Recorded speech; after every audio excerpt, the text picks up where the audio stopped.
ಗೆಳೆಯರೆ, ಮನೆಯಲ್ಲಿ ಹಲ್ಲಿದ್ದರೆ ಒಳ್ಳೆಯದ ಕೆಟ್ಟದ್ದ? ಶಾಸ್ತ್ರಗಳು ಏನು ಹೇಳುತ್ತವೆ ಬನ್ನಿ ತಿಳಿಯೋಣ.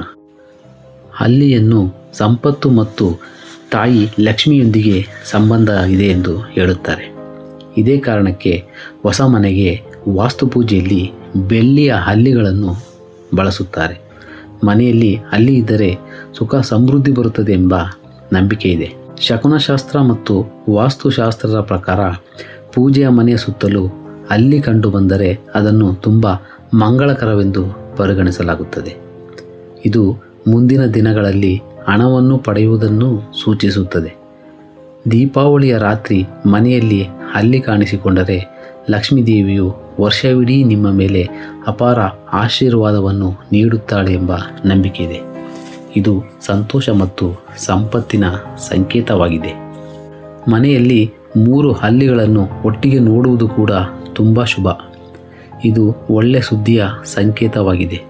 ನೀವು ಹೊಸ ಮನೆಗೆ ಪ್ರವೇಶಿಸುತ್ತಿದ್ದರೆ ಮತ್ತು ಅದೇ ಸಮಯದಲ್ಲಿ ಹಲ್ಲಿ ಕಾಣಿಸಿಕೊಂಡರೆ ಅದು ತುಂಬ ಮಂಗಳಕರವೆಂದು ಶಾಸ್ತ್ರಗಳು ಹೇಳುತ್ತದೆ. ಇದರ ಅರ್ಥ ನೀವು ಪೂರ್ವಜರಿಂದ ಆಶೀರ್ವದಿಸಲ್ಪಟ್ಟಿದ್ದೀರಿ ಮತ್ತು ಲಕ್ಷ್ಮೀ ದೇವಿಯು ನಿಮ್ಮನ್ನು ಆಶೀರ್ವದಿಸಿದ್ದಾಳೆ ಎಂದು. ಮತ್ತೊಂದೆಡೆ ಕನಸಿನಲ್ಲಿ ಹಲ್ಲಿಯನ್ನು ಹಿಡಿಯಲು ಪ್ರಯತ್ನಿಸುವುದು ಮತ್ತು ಹಲ್ಲಿಗೆ ಹೆದರಿ ಓಡಿ ಹೋಗುವುದು ಉತ್ತಮ ಸಂಕೇತವಾಗಿದೆ.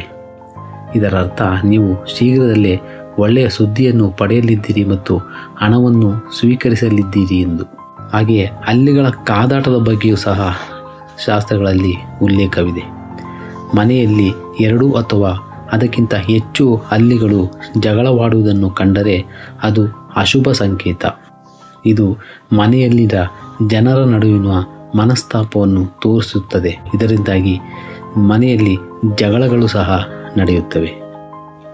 ಹಾಗೆಯೇ ನೆಲದ ಮೇಲೆ ಹಲ್ಲಿ ಬಿದ್ದರೆ, ಮನೆಯಲ್ಲಿ ನೆಲದ ಮೇಲೆ ಚಲಿಸುತ್ತಿರುವಾಗ ಅಥವಾ ಹಲ್ಲಿಯು ಮನೆಯ ನೆಲದಲ್ಲಿ ತೆವಳುವುದನ್ನು ನೋಡಿದರೆ ಅದು ಭೂಕಂಪ ಅಥವಾ ಚಂಡಮಾರುತದಂಥ ನೈಸರ್ಗಿಕ ಘಟನೆಗಳನ್ನು ಸೂಚಿಸುತ್ತದೆ.